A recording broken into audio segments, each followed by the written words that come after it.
Olá pessoal, sejam bem-vindos novamente ao canal DevCloud. E no vídeo de hoje eu vou falar de mais uma função, mais uma feature que o S3 ali, né, o serviço de armazenamento da AWS, nos oferece para trabalhar com arquivos. Nos últimos vídeos que eu gravei sobre o S3, eu cheguei a falar no vídeo de classe de armazenamento a respeito do Intelligent Tier, que é uma classe, né, que tem a capacidade de, uma vez habilitada, ela monitorar os objetos que a gente tem armazenado no nosso bucket e conforme o nível de acesso, né, a frequência de acesso desses objetos, ela pode monitorar esses objetos e ir mudando eles de classe para reduzir o custo com o armazenamento conforme esse objeto vai ficando por determinados períodos sem acesso. Então a Intelligent Tier faz isso. Mas ela tem datas, né, períodos pré-definidos para que ela mova os objetos entre as classes. Por exemplo, tem que ficar no mínimo 30 dias na classe default, né, na classe padrão, no standard, e se nesses 30 dias não houver acessos, o Intelligent Tier vai mover esse arquivo, né, esse objeto, para uma próxima classe, por exemplo, a Infrequent Access, por exemplo. E aí ele segue esse padrão.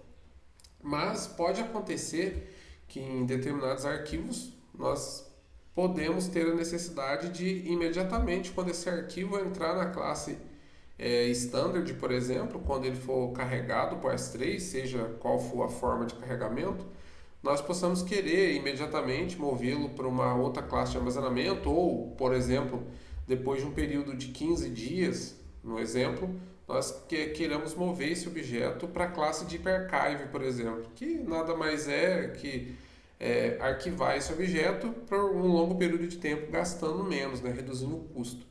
Então, para resolver isso, já que com a Intelligent Tier a gente não consegue fazer essa forma diretamente, a gente pode fazer isso através de um chamado Life Cycle, né, o ciclo de vida que o S3 funciona. E como que isso funciona? Então já estou aqui no meu bucket S3, eu vou aqui na aba gerenciamento e aqui a gente vai ver que já traz aqui a configuração do ciclo de vida. Ele tem uma descrição aqui que fala exatamente o que eu estou comentando, que são as ações que a gente pode definir, né, no S3 durante a vida útil dos objetos.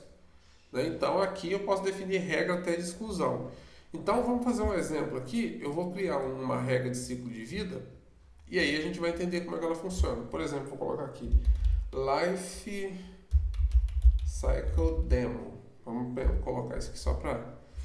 Então, e aqui, pessoal, eu posso, não só a aplicação do ciclo de vida, entre outras coisas, eu posso definir isso para todos os objetos do meu bucket ou limitar isso, escopo, usando os filtros. Né? Por exemplo, só um prefixo. Né? O que é isso? Vamos dizer que dentro do bucket eu tenho uma pasta chamada, por exemplo, backup, e aí eu quero aplicar só nela. Então eu uso o prefixo backup, então ele vai aplicar só isso. Ou eu quero aplicar em todos os objetos, né? A gente pode escolher por isso. Eu vou deixar aplicar em todos os objetos, ele dá até aqui um alerta para a gente saber. Então vamos lá. E aí aqui a gente tem as regras do ciclo de vida. Eu posso fazer a transição das versões atuais do objeto desse classe de armazenamento, que eu falei, como o próprio Intelligent Tier faz de maneira automatizada, respeitando os períodos que ele tem. Então aqui no Lifecycle eu posso fazer diretamente. Então eu posso escolher uma ou mais ações que eu quero fazer aqui.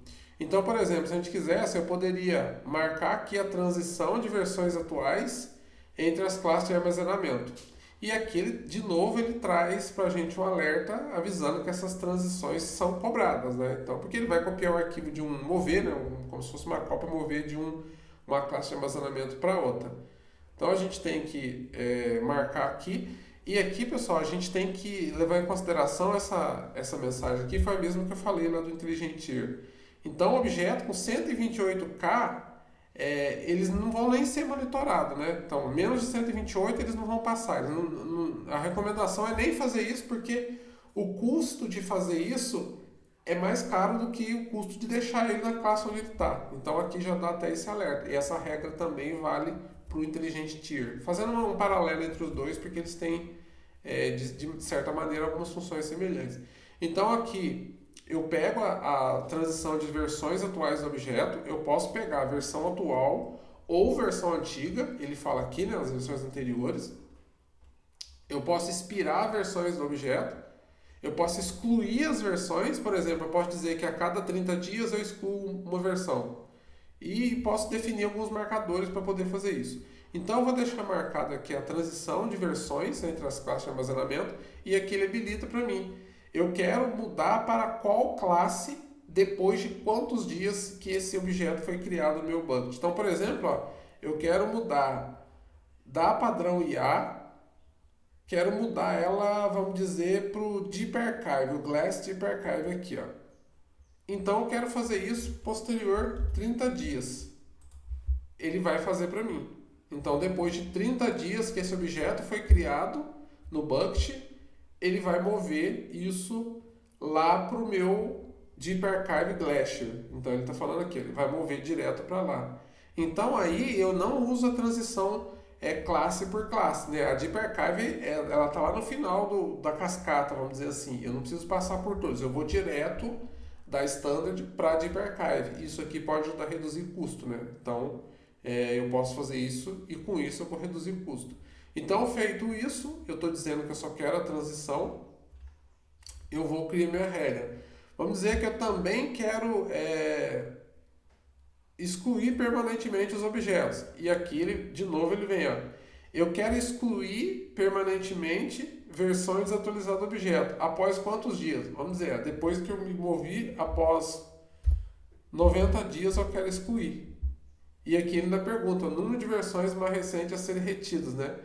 Eu quero manter uma só, ou seja, só a última versão, se o meu bucket estiver versionado, e as demais eu quero excluir. Então, sempre que ele juntar várias versões até 90 dias, quando der 90 ele vai excluir todas, exceto uma, que é a mais atualizada que eu estou deixando, número de versão mais recente. Eu quero deixar a primeira aqui. Então, beleza, eu feito isso aqui, né? Nesse exemplo, bastava eu criar minha regra aqui e a partir de agora ela está sendo aplicada aos meus objetos, né? Então ele vai fazer essa transição conforme a gente vai deixando o objeto no nosso bucket. Então, quando eu fizer o upload de um novo objeto aqui dentro, posso versionar ou não. No caso, esse aqui ele não está versionado, mas a gente poderia versionar. Porém, esse objeto não faria muito sentido. Não se aplicaria a ele porque ele tem 8.1 KB, né? Então a gente lembrar aqui, ó, aqui já tem um aviso que, deixa eu ver se, não vai mostrar, mas é um aviso de, deixa eu ver se editando mostra, aqui ó, do 128K, ó. Objeto com menos não passarão por nenhuma classe de armazenamento. Não recomendamos a transição do objeto, pois os custos de transição podem superar a economia de armazenamento. Ou seja, se fosse para a gente mover esse objeto aqui, que tem 8.1K, ficaria mais caro o custo de mover ele para Deep Archive do que deixar ele aqui dentro. Então, para objetos realmente pequenos, não faz sentido. Então, isso aqui no S3, quando a gente tem muitos objetos pequenos, a gente chama isso de small files, né? Então, isso precisa ser avaliado em muitos cenários, que existe até estratégias de juntar pequenos objetos em um objeto só maior para poder compensar, né? Mas, claro, isso tem que analisar o contexto, porque não é em todos os contextos que vai fazer sentido. Mas existem contextos que faz sentido fazer isso, e às vezes utiliza até um Lambda para fazer. Bom, mas a ideia então era isso aqui, pessoal, falar um pouquinho do ciclo de vida aqui do S3, como ele funciona, né? E como que a gente configura. É um processo bastante simples e, uma vez configurado, ele vai permanecer aqui até que seja desabilitado ou excluído. Ok? Então, para esse vídeo era isso. Obrigado, até a próxima.